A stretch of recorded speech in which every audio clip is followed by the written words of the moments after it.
Oi, pessoal! Sejam muito bem-vindos ao mais novo projeto da ProKids Clínica, o nosso videocast.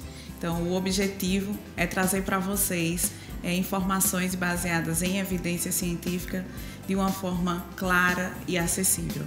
Hoje, nesse primeiro episódio, a gente traz para vocês um dos nossos maiores desafios na ProKids Clínica, mas com muito amor e evidência científica, a gente hoje colhe os frutos desse grande sucesso. Então, vem com a gente, fica com a gente, que a gente vai trazer muito conteúdo de qualidade. Eu sou Carla Albuquerque, analista do comportamento e diretora clínica da ProKids Clínica. Olá, sejam muito bem-vindos. Olá. Nós temos aqui a família Catarucci com a gente, né, gente? É um prazer muito grande ter vocês mais uma vez em um projeto da ProKids. Dessa vez a gente está mais emocionado, né? Do que das outras vezes. Sim.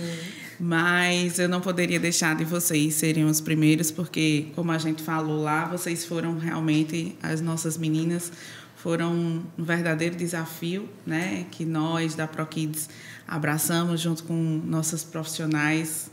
A gente, às vezes, acha clichê, né? Mas nossas profissionais maravilhosas, que elas são mesmo. E aí a gente vai conversar um pouquinho, porque a gente sabe que a síndrome de Miller ainda é muito desconhecida. Então, quanto mais a gente falar, quanto mais a gente trazer informações para as pessoas, né? Para quem está em casa nos assistindo, para quem segue as nossas redes sociais, para quem segue as redes sociais de vocês, eu acho que vai ser muito importante a gente disseminar conhecimento, porque o conhecimento abre portas e a gente não sabe em que porta ela vai bater, né? Então, a gente precisa estar preparado e a gente vai, mais uma vez, uma conversa gostosa, amistosa, né? Com muita emoção, que eu sei que vai rolar. Então, a gente vai se preparar um pouquinho para isso, né? E aí, pessoal, vamos lá fazer uma breve apresentação.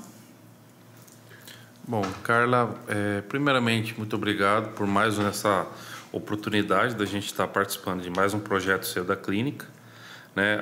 Nós julgamos muito interessante a gente divulgar a questão da nossa família, a questão familiar clínica, porque a síndrome de Miller ela é muito pouco ocorrida no mundo e por si só muito pouco estudada também, né? Eu sou o William, sou o pai da Sofia e da Laura. Eu sou a Vanessa, a mãe das meninas e do Matheus, né? A gente não pode deixar ele de fora também, porque ele é uma peça importante para a gente. E a gente está nessa caminhada junto com a clínica já há alguns anos, né? Acho que completando já agora no final do ano 3 anos. E para a vida e a evolução das meninas, realmente fez toda a diferença essa caminhada para a gente. A gente vai conversar um pouquinho. O pessoal em casa, a gente escuta síndrome de Miller, né? Muitas vezes a primeira pergunta que as pessoas fazem, né? Eu acho que quando vocês estão em algum lugar que falam, aí o pessoal pergunta, o que é isso? Né? E aí eu queria que vocês, de uma forma acessível, né, como pais, falassem um pouquinho da síndrome. O que é que, quando vocês tiveram o primeiro contato, né? Como foi esse contato? Como foi descobrir? Em que momento vocês descobriram? E o que foi que a ciência falou para vocês naquele momento, os médicos, né? Como foi isso? A gente vai começar com a primeira, né? A descoberta, na verdade, foi bem no início da gestação. O primeiro exame que nós fizemos da translucência nucal já apareceu uma alteração naquele exame.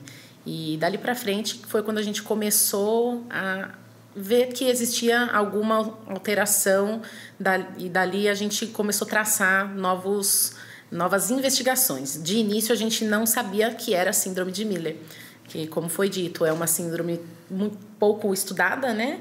E demorou bastante para a gente chegar nesse diagnóstico. Então, inicialmente, a gente sabia que existia algo diferente. Então, a gente começou, junto com uma equipe especializada em medicina fetal, a fazer as investigações. No começo, a gente não tinha... O que nós tínhamos era um indicador que havia uma alteração, uma translucência alterada. Mas o que era isso? O que é isso? Aí a gente teve no começo muita dificuldade, porque o médico da Vanessa, o primeiro obstetra, ele informou ela que dali por diante ele não tinha condição de seguir aquela gravidez, porque era uma gravidez atípica. E a gente olhou um para cá do outro e falou, como assim atípica, que é isso, né? Era novo pra gente. A gente vai mandar você... Ele enviou nós para uma outra doutora, uma outra médica, referência, segundo ele. E quando a gente chegou nessa médica, foi até um pouco estranho, porque geralmente você vai no médico para você ter um prognóstico do que está acontecendo, do que você vai fazer para corrigir, do que você vai fazer para acertar. E essa médica, uma curiosidade que vamos botar aí, a cada 10 palavras dela, 2, 3 falava em aborto. Falava assim, interromper a gestação. Interromper a gestação. A gente falava assim muito, o seu menino pequeno, você já está preparando ele? O Matheus tinha 5 anos, 7 anos ele tinha na época. Aí você já está preparando ele para que vai vir, para que ele não tenha, que ele não terá um irmão? Aí a gente olhou para cada outro, como assim? Porque na visão dos médicos, naquele primeiro momento, essa alteração ela poderia vir para 3 alterações genéticas. Poderia vir para síndrome de Edwards, síndrome de Patau, que as duas pode ser que não evolui, não chegue nem até o final da gravidez. Se chegar nos primeiros momentos, o bebê pode vir a óbito, ou se vive bem pouco tempo, né? Eu acho e a síndrome de Down, que é o primeiro passo quando vem essa alteração. Sim. Então, foi o primeiro direcionamento que eles deram, mas, ao mesmo tempo, ela falou, olha, pode acontecer Tem de mais não evoluir. Coisa aí, né? Pode não evoluir daqui para frente. Então, sim, é um alerta que a gente deixa para vocês. A gente teve um maior esclarecimento quando a gente foi para uma clínica aqui em João Pessoa para fazer um exame de translucência nucal com o médico mais especializado, mais estudado da clínica, que por si só é o dono da clínica, né? Quando ele fez o exame, ele olhou para a gente e falou assim, olha, realmente está constatada, a translucência está alterada. E nessa época a gente já não sabia o que fazer, não sabia para onde ir. A Vanessa estava arrasada em casa, ela não sabia se o que ela tinha era uma gravidez, se o que ela tinha era um momento terrível na vida dela. Eu, como chefe da família, foi um momento complicado para mim. Te falo com toda certeza, Carla, esse ano, que no início da gravidez, todos os problemas, toda a conturbação, foi o ano que eu vi a versão mais destruída de mim.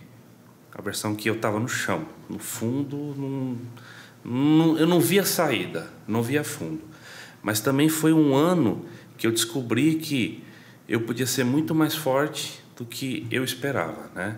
Eu precisava dar um apoio para ela, eu precisava ser o ponto forte emocional em casa, eu precisava tentar buscar um caminho. E foi isso que esse médico nos propôs, a gente fazer um exame, né? De início ele explicou, falou assim, olha, nós temos algumas opções. Translucência nucal. Nós temos 2 síndromes incompatíveis com a vida, síndrome de Patau, síndrome de Edwards. Nós temos síndrome de Down, que poderiam ter alguns problemas, poderia não ser síndrome de Down, poderia ser alguma má formação, ou simplesmente não aconteceria nada. Nada. Ele mostrou, inclusive, até a foto de um bebê que tinha a TN alterada e o bebê nasceu normal. Existem muitos casos de acontecer alteração de translucência nucal e o bebê não ter nenhum tipo de alteração. Sim. E aí... Fizemos um exame genético, uma amniocentese, ao qual teríamos essa resposta. Enviamos fomos para a coleta, o exame foi enviado para São Paulo, retornou. Quando retornou, o prognóstico que ele deu é que não tinha uma certeza absoluta do que era a síndrome, mas ele afirmou que Patau, Edwards e síndrome de Down não era. Naquele exame inicial foi descartado aquelas 3 investigações, mas que existiam outros exames que poderiam ser feitos.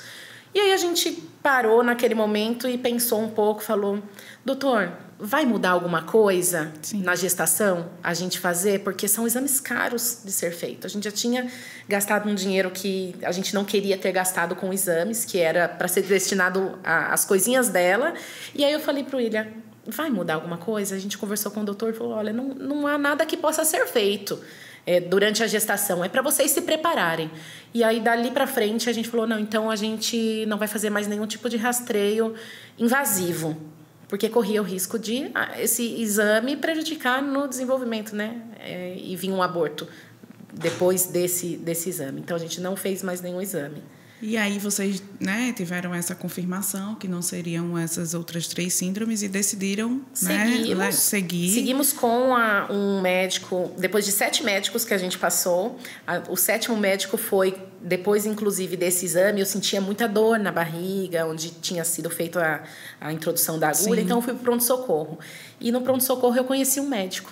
E aí ele, todo simpático no atendimento, nos passou o contato dele e falou, olha, eu não sou médico especialista em medicina fetal, mas se você quiser continuar, quiser me procurar no meu consultório, pode ir que a gente continua. Acho que ele foi o médico mais humano que a gente teve na época. Essa é a verdade. Em todas as histórias que a gente escuta, a gente vê como é importante, né, a parte humana. Exato. Vocês falam, eu passei por 7 médicos, mas... Imagina, 7 médicos para chegar a um que realmente traz humanidade, né? Por isso que é tão importante. Difícil. E eu acho que isso foi um ponto que fragilizou muito a gente. Sim. Porque chegou um momento era durante muito direto, a gestação, né? Interrompe, não vai dar certo, né? Vai vir com problema, se prepare. Eles sempre preparam a gente para o pior. Só que esse pior faz a gente imaginar até que a gente não está gestando um bebê, né? Chega um momento a gente fala, poxa, o que realmente tem dentro de mim?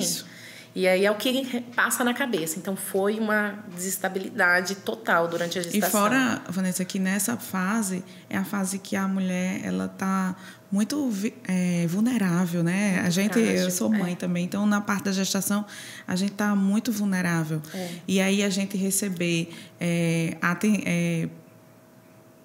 palavras como essas, né? É muito difícil, né? Desestabiliza, total.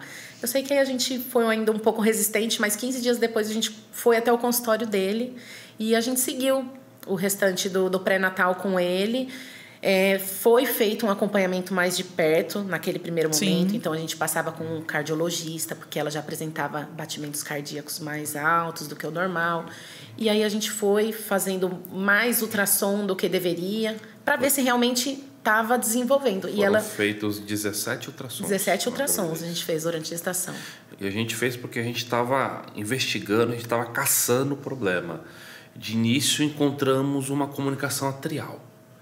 Não vi mais nada, ótimo. Então, pode ser que o doutor estava certo. Era só isso, problema de coração. Na minha família tem cardíacos, problemas que tiveram que fazer procedimentos para acertar. No meu também, dos dois lados. Um tempo depois começamos a ver alguns encurtamentos no braço, mas eu sou uma pessoa extremamente numérica, eu faço somas, então 1% a menos, 2% a menos, para mim aquilo não iria fazer diferença.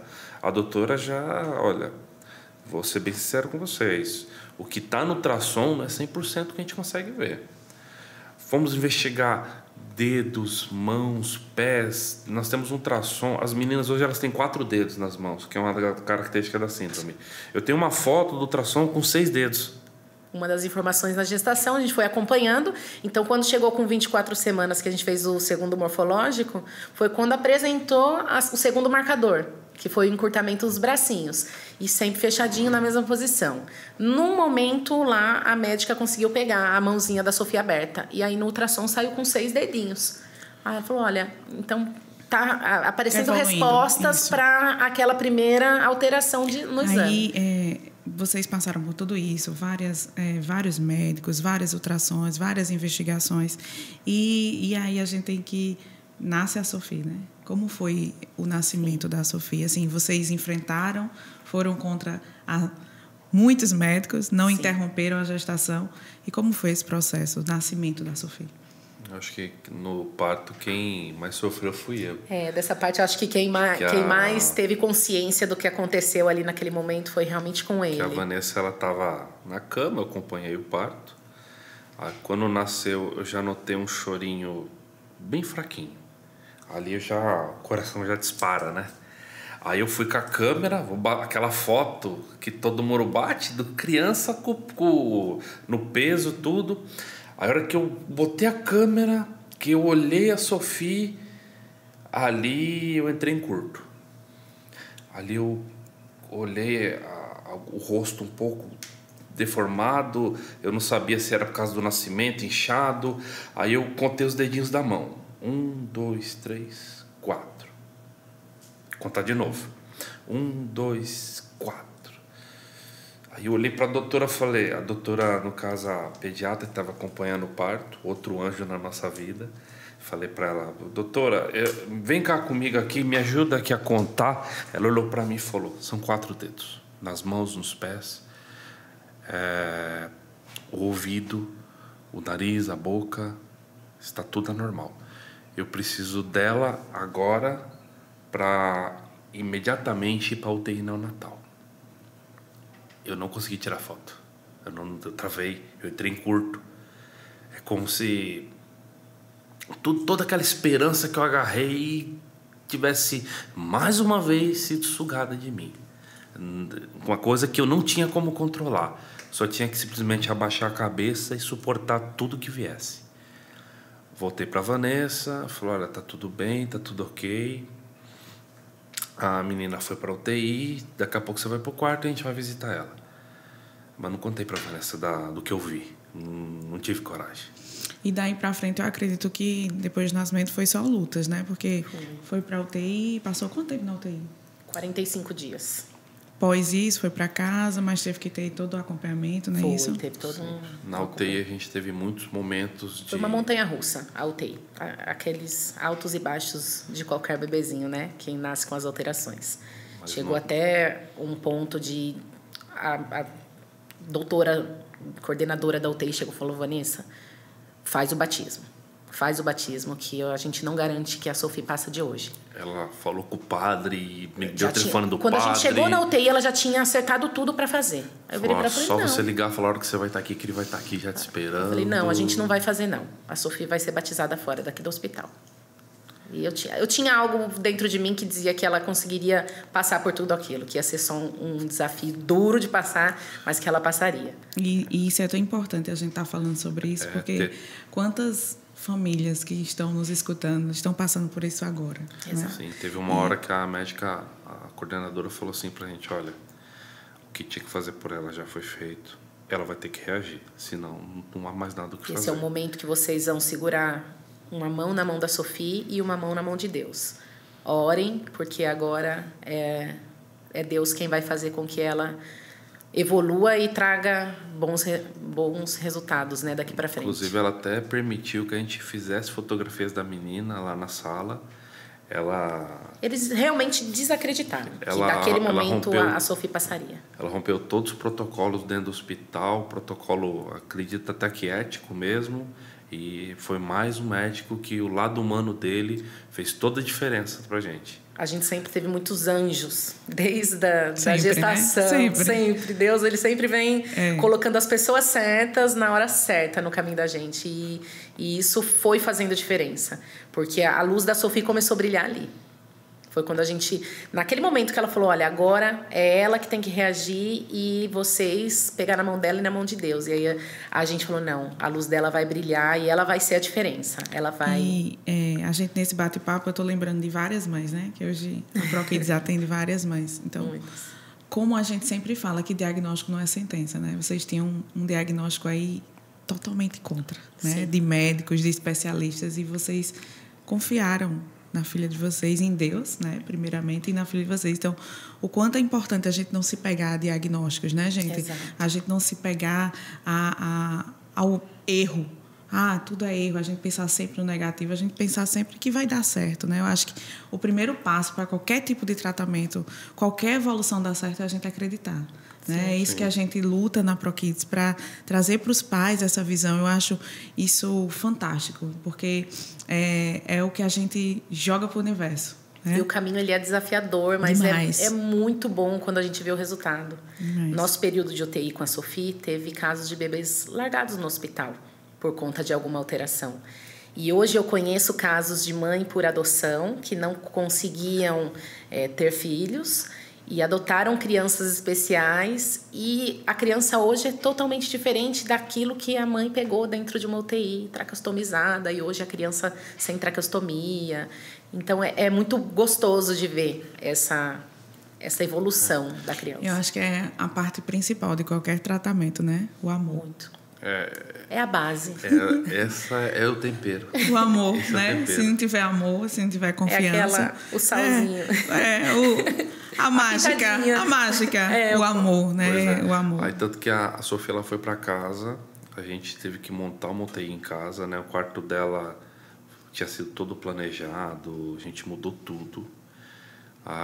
Levamos muito equipamento para dentro de casa. No começo ela tinha fisioterapia e fonoterapia respiratória direto em casa. Fisioterapia respiratória no e fono. No home care.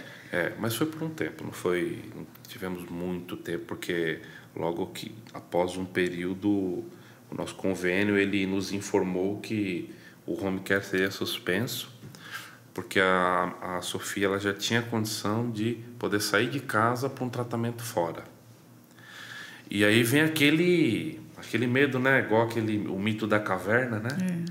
Que os homens ficavam lá, eles tinham muito medo de sair, porque não sabiam o que tinha lá dentro. Ela vai ter que voar.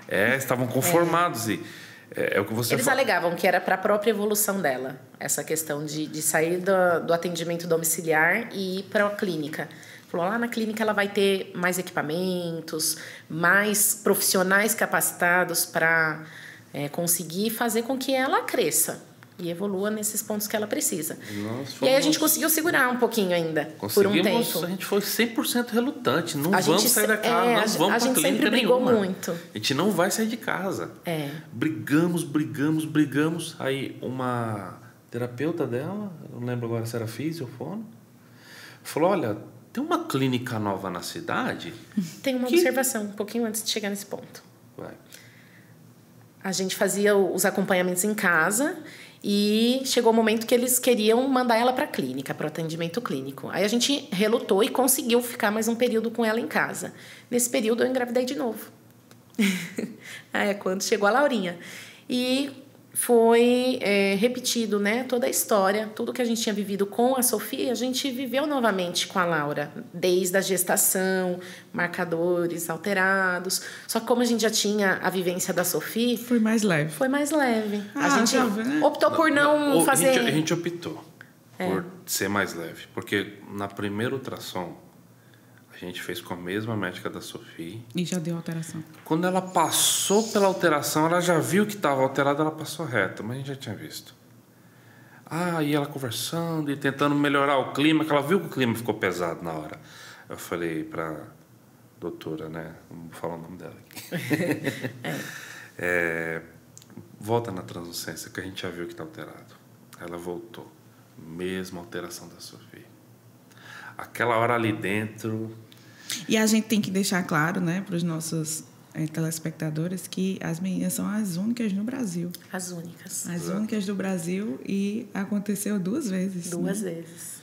Exatamente. Quando a gravidez da Laura foi, que a gente viu que existia alteração, depois que eu tomei mais uma flechada, eu botei um escudo na frente. Eu falei, você não vai me acertar. E falei para a doutora, tá ok, vamos encerrar por aqui o ultrassom, porque eu sei que, independente do resultado que der, não tem o que se fazer para corrigir. Naquele momento a gente já sabia um pouco para onde seguir. Apesar de ainda não ter o diagnóstico fechado, Sim. A gente já sabia o que viria pela frente. Já sabia prognóstico, né? E aí a gente seguiu até o final da gravidez, Laura nasceu. Por mim eu não tinha feito nenhum ultrassom, não quero fazer nenhum. Não, mas vamos fazer, tem que fazer obrigatório. É obrigatório. Eu vou ser preso se eu não fizer? Ele não queria fazer nem o do cardiologista mais. Sim. Não quero fazer. Mas por quê? Porque não vai adiantar.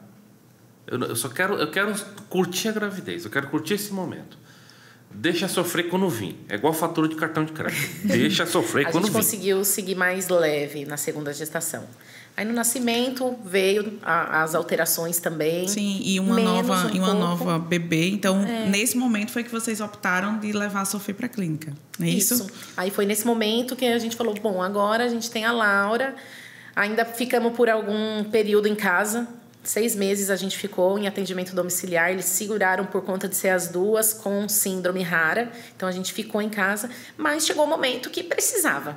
Chegou a hora que não tinha mais jeito mesmo. A gente viu que elas não estavam evoluindo. Estava só fazendo e não evoluía. Nesse segundo momento, os médicos explicaram a vocês as causas? Na verdade, a gente ainda não tinha um diagnóstico fechado. A geneticista que acompanhava a gente naquele momento, ela falou, olha, como a Laura não tem nenhum rastreio genético ainda, eu quero tentar um exame. Eu não sei se o seu plano médico vai autorizar, mas você tenta. E a gente vai fazer, porque eu acho que nesse exame eu não vou lembrar agora o nome do exame. Exame genético. Um exame genético que estudava mais de 5.000 síndromes. Sim. E aí a gente fui com ela lá, fazer a solicitação na sede e, mais uma vez, Deus colocando a mãozinha. A gente conseguiu autorização para o exame e fez esse exame genético. E foi nesse momento, quando a Laura estava com mais ou menos... Eu não lembro exatamente, mas eu acho que ela estava com mais ou menos uns 8 para... entre 8 meses. E a Sofia estava com? Sofia tinha... 1 ano e 8, 1 ano e 9. Então, o diagnóstico veio mais ou menos com 1 ano e 8, né? A de Sofia, um pouquinho antes de 2 anos. E aí, a gente fez esse exame, esperamos um longo período, que foi quase 3 meses para vir o resultado, e aí chegou. Síndrome de Miller. Só que nesse meio período, a geneticista pediu para todo mundo fazer também. Eu fiz, a Vanessa fez e o Matheus fez. E nesse momento, o que vocês já descobriram, quais seriam as causas da síndrome de Miller que a médica foi explicar? Isso, ela explicou pra gente primeiro que era uma síndrome pouquíssimo estudado, que do que ela tinha conseguido junto com um grupo de geneticistas que era do Brasil e de fora do Brasil, que ela participava, tinha pouquíssimos casos estudados, e foi nesse momento que ela falou, as suas meninas são as primeiras brasileiras que estão sendo diagnosticadas com essa síndrome. Então, assim, pode ser que tenha mais pessoas? Pode ser que tenha. Mas com estudo genético, elas são as primeiras. E qual que é a causa? A causa somos nós. Exato. Todo mundo tem um defeito em algum lugar. Todos têm. O problema é que o meu defeito genético e o da Vanessa... juntos. No mesmo lugar, na mesma altura, no mesmo gene, no mesmo cromossomo. É ali. O dos dois é exatamente no mesmo lugar. E a soma dessa alteração genética traz as alterações que as meninas apresentam. Na maior parte, crânio-facial, encurtamento dos membros. Encurtamento dos membros. A geneticista questionou, é 100% de certeza que vocês não são irmãos? Nem primos, nem nada. Não tem grau de parentesco. Não, Eu comentei com ela, né? Falou, papai ia pescar muito na cidade da mãe dela, quando era criança, mais novo, né? Olha, não comprometa o papai. Pois é, exatamente. Vamos não sei não. Geralmente é uma alteração tão rara que acontece mais quando tem um grau de parentesco. Exato. Até 4ª geração, 5ª geração. No nosso caso, não existe nenhum.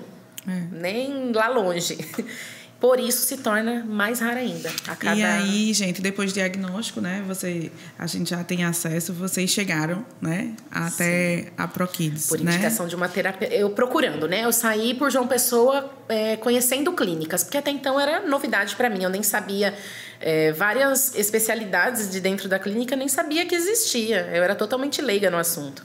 E aí, indo nas mais indicadas pelo plano de saúde, uma terapeuta que estava saindo daquele consultório que eu visitei falou, olha, tem uma clínica, é um pouquinho longe daqui do seu bairro, mas eu acho que se você for lá, você não sai de lá sem deixar suas meninas para atendimento. E aí foi onde ela me passou o contato da ProKids, e eu fui lá. Primeiro eu olhei pelo Instagram, né? Aquela xeretadinha básica. E quando eu vi as fotos, um pouquinho sobre os atendimentos, sobre como era o método dentro da clínica, falei, eu não quero nem ir para outro lugar, é aqui que eu quero. E aí a gente agendou a visita. E aí foi tudo fluindo, né? Mais uma vez, Papai do Céu colocando os anjinhos ali, as mãozinhas. E quando eu falei no começo que foi um dos momentos mais desafiadores, né? Porque a gente já com vasta experiência, né, em desenvolvimento infantil, aí chega síndrome de Miller. Aí eu... oi, né? Então, partindo da ProKids Clínica foi um processo de estudo, né? A gente foi estudar, pegar artigo científico do que a gente poderia ajudar as meninas. Então, junto, né? Junto com vocês, junto com as terapeutas. Então, eu acho que quando eu falo desafiador, foi sim, porque quando a gente se depara com o novo, né? Quando a gente sai da nossa zona de conforto, é desafiador. Mas eu acho que foi um dos momentos mais cruciais da minha carreira. Foi organizar a equipe para tratar as meninas, né? Eu acho que tudo a gente poderia ter dito, não, a gente não conhece a síndrome, né? A gente não vai... Muitas portas são assim, né? Se fecham. A gente não vai recebê-las e eu acho que a missão da ProKids Clínica, eu enquanto diretora clínica, é justamente o contrário, né? É a gente abraçar o novo, a gente não ter medo das dificuldades e dos desafios que chegam e a gente tentar ajudar o maior número de famílias possível. Então, esse é o objetivo da ProKids Clínica. E eu vejo muito, gente, como as meninas chegaram na clínica. Sim. Né? E lá vai eu. Ver como elas estão hoje é extremamente gratificante, né? E saber que vocês confiaram no nosso trabalho, assim, mesmo vendados também, né? Que do mesmo jeito que a gente estava vendado, a gente tinha a ciência a nosso favor. Então, a gente fez protocolo de ciência ABA, né? Junto das meninas, junto da equipe. Protocolos, eu lembro muito que eu traduzi coisas em alemão para tratar das meninas, né? E eu acho que esse é o grande objetivo da ProKids, né? É a gente trazer as evidências científicas, mas com muita humanidade e com muito amor. Tá, eu não sei, mas a gente vai segurar na mão de vocês e a gente vai. Olha, quando você fala que o prognóstico, o diagnóstico não é a sentença, isso só fez sentido depois da ProKids, Carla. Isso não vou dizer é um mérito, não seria mérito, seria algo maior que isso, algo a mais que isso. A gente conseguiu um profissional muito bom, referência da Bahia para cima, ele é o cara. A gente levou as meninas lá, as meninas são casos até leves perto do que ele trata lá. Tinha um caso de uma menina que nasceu com os pés virados para trás e ele olhou assim... O sonho dela era dirigir. Ela chegou até nele e falou, doutor, eu quero dirigir. E ela tinha posição de cavaleiro com os pés para trás. E ele fez ela dirigir. Pois é, assim, e ele logo que a gente chegou, ele falou, quantos anos tem a maior? Tem 1 ano e meio. O tratamento dela está atrasado. Em quanto tempo? Em 1 ano e meio.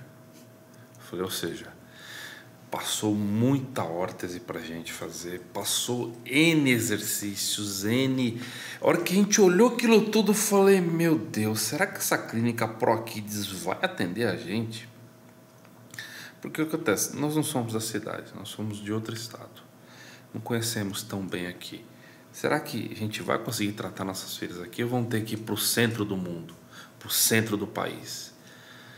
Quando a gente chegou, que eu passei aquela receita para as terapeutas, elas... não, tranquilo, isso aqui a gente vai fazer de tal forma. Não, tranquilo, isso aqui nós já temos um plano para isso. Esse é com tal, já foram dividindo. Nós temos já um plano e aquilo rolou, cara, até arrepio de falar, que aquilo rolou de uma forma que eu falei, não acredito. E, bom, tudo bem, vamos ver onde é que dá. Carla, a ProKids fez minha filha andar. O tratamento, ele não foi feito de forma técnica, ele foi feito com amor, Carla. O que a gente faz técnico, ele fica bonito, ele fica bem feito, mas ele não agrada todo mundo. O que é feito com amor pode ficar, não fique perfeito, mas vai agradar todo mundo. E todo mundo está aqui na tua frente, são 2 pessoas. Onde a gente tinha um prognóstico pior possível, um médico que insistia que a nossa filha seria vegetativa. Vegetativa. Essa foi a primeira palavra que foi dita, né, para mim. Insistiu que a nossa filha não andaria e tá lá, Carla. Não falaria. Não sairia jamais da Hoje ela gastrostomia. dança balé e faz as duas, né? Dança um balé e faz TikTok. Faz. Pois é. Exato. Olha, assim, a evolução que as meninas tiveram não é... É o que eu falava para a Vanessa no início. Eu falava, Vanessa, eu sou engenheiro, eu trabalho com métodos, processos, ferramentas. Para você fazer a coisa certa, você tem que ter a ferramenta certa. Para você ter o melhor resultado, não adianta você ter algo, você tem que ter a soma. Você tem que ter o local específico, equipamentos específicos, o profissional específico e o cabeça. Tem que saber conduzir. Carla, essa soma acontece na ProKids. Não vou dizer aconteceu, não. Acontece. Acontece. As meninas, elas têm uma evolução muito grande, enorme, como? Através de todo o carinho, todo o amor, competência dos profissionais da ProKids, estrutura da ProKids, organização. Olha, problemas que nós tivemos com convênio até hoje nós não conseguimos ater. Nós não conseguimos ater até hoje. Tivemos necessidade, algumas coisas tivemos, ainda temos, mas faz falta? Não tanto. Porque as terapeutas, uma coisa que eu percebo muito, elas vão muito além daquilo. Elas vão muito além. Não é uma coisa que é feito começo, meio e fim, vamos para a próxima, não. Ali acabou, não. Tem uma continuação, sim. E essa é a grande importância, né? Que é do tratamento inter e multidisciplinar. Eu tento colocar muito na cabeça das meninas, né? Da minha equipe. Hoje tem meninos também na equipe. Antes eu me referia só às meninas. Mas a importância que a gente tem na vida das crianças. Né? Então, eu acho que uma das nossas missões enquanto equipe é essa. Então, o que vocês estão me falando aqui, que outras mães me falam, só porque não é fácil lidar com o plano de saúde. Não é fácil receber uma ligação como ontem, suspende o tratamento das crianças. Então, a gente fica, poxa, a criança está evoluindo. E esse é um dos entraves que a gente tem no Brasil hoje, infelizmente, é que o plano de saúde, ele só quer ver números. Ele só quer ver mais um dígito na sua conta. É uma briga diária. É mais um CPF que está cadastrado no plano de saúde. Enquanto a gente não conseguir essa mudança, né, de paradigma, que nossas leis elas se preocupem com isso, que nós estamos em ano político, né, em mês político, né, nós estamos entrando no mês de outubro, enquanto o nosso presidente, os presidentes que entrarem, nossos deputados não se preocuparem com isso, esses milagres vão começar a diminuir, a acontecer. Exato. Porque as famílias, e a gente está falando aqui do topo da pirâmide, são famílias que têm acesso a plano de saúde. Você imagina as que não têm.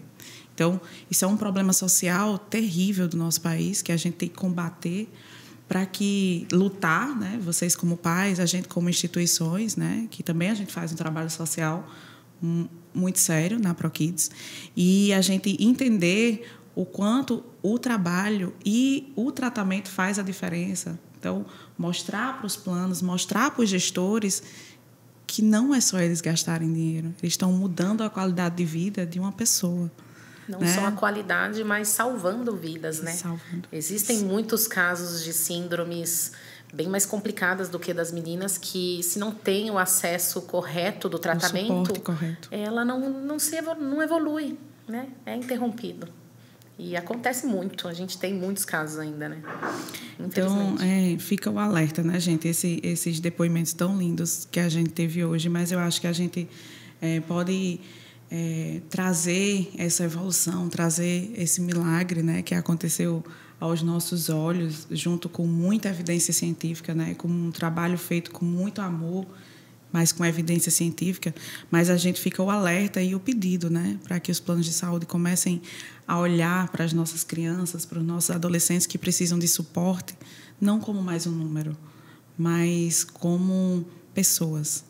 Exato. Como humanos que precisam de suporte. Então, a nossa sociedade hoje, ela grita por isso, né? Os planos de saúde estão fazendo aí coisas surreais com nossas crianças, com nossas famílias. E isso dói, porque eu preciso pagar meus terapeutas. Eu olhar para uma mãe e dizer o tratamento está suspenso é terrível. Para mim, é mesmo que me matar. É algo que sai do controle. A gente ainda consegue segurar por um tempo, mas a gente não consegue pagar tanto profissional a tantas crianças por um longo período de tempo. A gente não consegue. Eu queria conseguir, mas a gente não consegue. Então, fica o alerta aí, né, para as instituições, para os planos de saúde, para os nossos políticos, né, que estão lá planejando nossas leis, planejando nosso futuro, né, para ver o que é que eles conseguem fazer pela nossa comunidade, porque eu não tenho filho com necessidade de suporte. Eu tenho mais de 200 filhos com necessidade de suporte. Hoje a ProKids tem mais de 200 crianças, então eles todos são meus filhos, então dói bastante. Então eu acho que esse tipo de bate-papo e esse tipo de situação a gente tem que levar, sim. A gente tem que começar a discutir e trazer mais humanidade, né? Uma coisa até que eu acho bacana comentar é que eu particularmente nunca vi clínicas fazerem isso, e eu acho muito legal o que a ProKids faz, Carla, que são os eventos. Esse último dia que os eventos do Dia dos Pais, fez aquele futebol, até as meninas participaram, jogaram bola, Laurinha tomou a bolada, foi muito bacana. Mas o que acontece? A gente vive num mundo diferente. A gente vive num mundo de preconceito, num mundo sem respostas e de muitas perguntas. E aquele momento ali de você conhecer outros pais que é uma pessoa comum, uma pessoa normal como eu, mas que tem algo em comum, que é um filho com necessidades especiais. Eu acho bacana a gente saber que não está sozinho no mundo. Essa é a frase, a gente não está sozinho no mundo. A ProKids, ela não é só um trabalho com as crianças, eu vejo um trabalho com a gente também. Às vezes a psicóloga vem falar comigo, vem conversar comigo. Nunca desabei em cima dela, mas não foi por falta de de oportunidade. Né? Assim, eu acho que a ProKids, ela não cuida só das nossas crianças, ela cuida da gente também. Eu acho que isso é importante a gente frisar aqui. Ai, meu Deus. Muitas emoções. Ai, meu Deus. Então, quando eu escuto esse tipo de coisa, né? Não tem nada programado aqui, é uma conversa, né, minha gente? A gente fica muito feliz, porque são 8 anos de clínica, né? A gente completou agora. E a gente fica muito feliz da nossa missão estar sendo cumprida, né? E existem muitas dificuldades, vocês não imaginam o quanto. Mas a gente conseguir trazer pelo menos um conforto, a melhoria na qualidade de vida, quando eu falo das famílias, é porque a gente tem que tratar todo mundo, né? A gente tem que entrar em todo mundo. Então, a gente se sente muito feliz. E o que eu tenho a dizer a vocês, né, é muito obrigada pela confiança, né, por acreditar no nosso trabalho, né? Eu acho que a confiança das famílias é o que eu levo como um diamante, né? Eles entregaram o seu maior amor nas nossas mãos. Então, isso para mim eu tenho filhos, pô. Então, se eu precisar, eu queria que tratassem minhas filhas como eu tento tratar os meninos e as meninas que entram na ProKids. Então, para mim, assim, é motivo de muita alegria, motivo de muito agradecimento a Deus, né? Porque tem que dar saúde, tem que dar paciência, tem que dar iluminação mesmo, todos os dias, porque não é fácil. Exato. Mas muita gratidão a vocês e a todos os pais que confiam todos os dias o seu bem mais precioso em nossas mãos. E essa é a nossa missão. Aonde a gente for, seja onde for, é cuidar dos nossos diamantes. Nós aqui, né, não temos nem... não existe palavra para realmente descrever o que a gente gostaria de dizer, né, num momento desse assim. Porque, realmente, não tem palavras que descreva o que foi feito por elas, como é feito por elas ainda, e o tanto que evoluiu, o tanto que somou na vida delas. Eu tenho certeza que, para sempre, elas vão lembrar de todos esses momentos. Que, apesar de toda aquela dificuldade do começo da vida delas, que eu falo, a Sophie já viveu Acho que todo o sofrimento que ela já podia viver na vida toda dela e lutar e mostrar que não, eu quero viver e eu vou viver, ela lutou ali no começo. E teve um marcador, né, uma divisão de águas ali, quando ela tinha seus 1 ano e 8 meses, 2 anos, que foi quando ela começou de uma forma divertida e de uma forma que ela mesma nem sentia às vezes, a terapeuta brincando com ela e ela fazendo um exercício, um alongamento, às vezes doía e a tia descontraía, não, vamos, você vai conseguir, vai que você consegue, e fez acontecer, e isso fez diferença para a vida dela. E ela vai ter isso guardado na memória para sempre. Pois é, né? Quando a gente estava fazendo em casa, eu investi um bom dinheiro em alguns equipamentos de fisioterapia, né? Tive muita dificuldade de encontrar, de comprar. Tive que desenvolver. Lembra do colchãozinho? O rolinho que ela era, né? O rolo das medidas que ela precisava. Eu tive que encontrar um senhor que fazia colchão aqui no centro. Expliquei para ele o caso, ele abraçou na hora, me ajudou. Fomos num senhor que costura cinto, ele costurou o saco. Foi uma operação Nossa, conjunta. foi complicado ter os equipamentos. Aí quando a gente chegou na prótese, que eu olhei tudo aquilo, eu falei, caramba, velho. A sala de TO, né? Quem que é o engenheiro desse lugar aqui, meu Deus do céu? Aí assim, a gente viu que a estrutura muda. A estrutura muda tudo. E eu queria, assim, para a gente fechar, né? Que a gente tem tempo, senão a gente passaria o dia aqui conversando e se emocionando. O que vocês diriam para pais com um diagnóstico recente? Não só da síndrome de Miller, né? Mas de síndromes raras. O que é que vocês diriam para pais agora que tiveram um diagnóstico recente? Olha, primeiro, segura teu coração. Tem uma luz no fim do túnel. Foi o que eu senti muito. Eu não senti... Eu achei até bacana citar que teve um dia que eu tava trabalhando, aí a gente tem aquelas coisas, né, do nada parece que desliga. Pô, o que eu tô fazendo aqui? O que eu tô aqui? As coisas não fazem sentido. Aí uma coisa lá no fundo falava assim para mim: ainda não é hora de desistir, né? Tem até aquela música que tá bombando agora no momento que fala, né? Quem mandou guardar a rede, quem mandou você parar. Ainda não é o momento. Pegue tuas tralhas, volte para o alto mar, porque lá Deus vai te honrar. Gente, até hoje, quando eu estava no fundo do poço, eu caí, mas alguém me puxou. Alguém me puxou toda vez. A hora que você vê, assim, as respostas que você não achava, elas vêm todas de uma vez para você.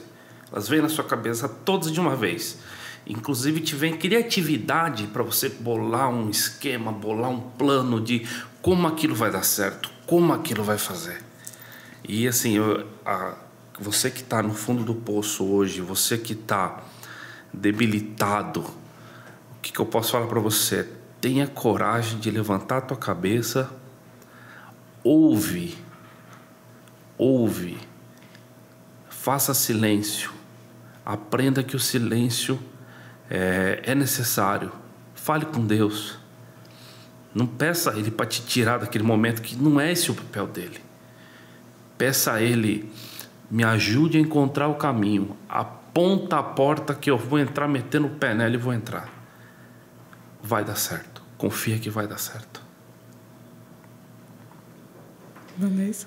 Eu gosto de dizer para as mães que a gente conversa que se permita viver todas as fases que você precisar passar no momento. Você vai ter a fase de não aceitar, de chorar, de gritar, de deitar e ir lá ficar. Mas é o que ele falou, tem a luz no fim do túnel. E vai chegar a hora, se agarre em Deus, que aquela força vai vir. vai vir tão forte que você nem imaginava daquela força que existia dentro de você. Você vai passar por tudo e quando o mar acalmar, quando estabilizar, você vai olhar para trás e vai falar, olha, como eu consegui passar por tudo isso. Como hoje tudo valeu a pena. Não desistir realmente. Foi a melhor decisão da nossa vida. E aí a gente encerra, né, esse bate-papo aqui. É cheio de emoções. A gente chora, a gente ri. Mas, assim, fico muito feliz de vocês terem participado do primeiro episódio. Não poderia deixar de ser vocês. Vocês hoje já são a cara da ProKids, né? Praticamente. Já são os garotos propaganda da ProKids. Então, assim, muito obrigada, gente. Muito obrigada de verdade por vocês confiarem as meninas, por vocês confiarem no nosso trabalho. E é só gratidão. Nós aqui agradecemos. Nós que agradecemos e muito. Essa oportunidade de sempre estar presente e de poder viver tudo isso. Que o viver, né, a nossa vivência junto com a clínica é o gás que também faz a gente continuar. Porque se tudo fosse mais difícil do que já é, com certeza seria bem diferente. E essa parceria entre família e clínica faz toda a diferença, não só na vida das meninas que estão ali no dia a dia, no tratamento, mas da gente, que precisa também, né? O cuidador precisa ser cuidado. E a gente sente isso dentro da clínica. Obrigada. Foi.